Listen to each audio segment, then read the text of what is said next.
Kanina pa talaga. Finish Kuya, line. congrats.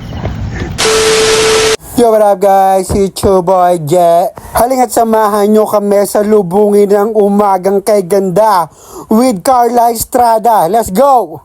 At dahil naka 1000cc yung motor ko, nandito na agad tayo sa lokasyon. Let's go!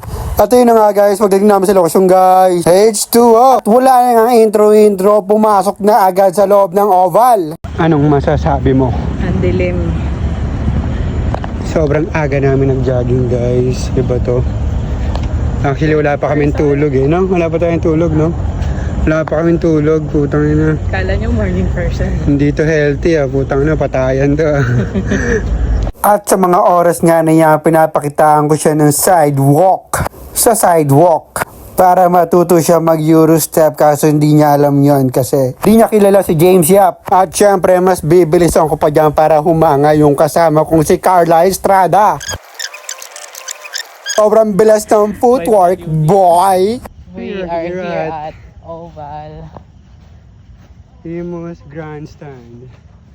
Oo, tama yung narinig mo, nasa Oval kami at sobrang pasasalamat sa mayor natin, Mayor EA, at sa ating congressman na si Congressman EJ Advincula. Maraming salamat mga bossing! Kaya nga kung gusto nyo ng pampatulog, tumakbo kayo, hindi yung magdadabol, ha?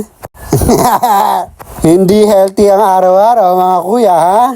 At syempre dahil medyo may alam ako sa soccer, papakitaan kayo ng tamang sipa. Eto! At kung makikita nyo nga sa video na sobrang bilis ko tumakbo at ako'y nakailang lap.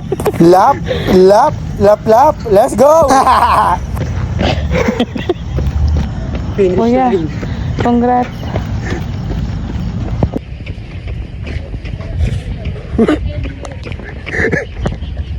Semi-healthy living. So guys, paano mag-jogging yung couple? Nakalimutan natin mag-stretching. Tangina na, mag-isang oras na halang stretching. Stretching tayo guys. At papakitaan ko kayo ng shadow boxing dahil ako ay anak ni Pacquiao kay Aling Junisha. Tanga, magnana yon. Iman.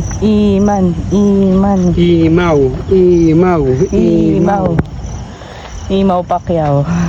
And after almost 2 hours, nag-decide na kami magpahinga dahil hindi na kinakaya ng payot at pugad.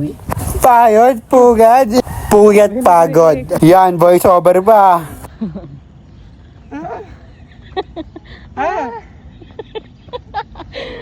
Pugad ko. Narinig ka. At dahil nga malapit lang din yung sementeryo dito sa may pinagjajagingan namin, dinaanan na rin namin yung mga mahal namin sa buhay na sumalangit na wana. At madalas nga namin gawin to para ikatok, ibulong, yung mga naiwan nilang utang.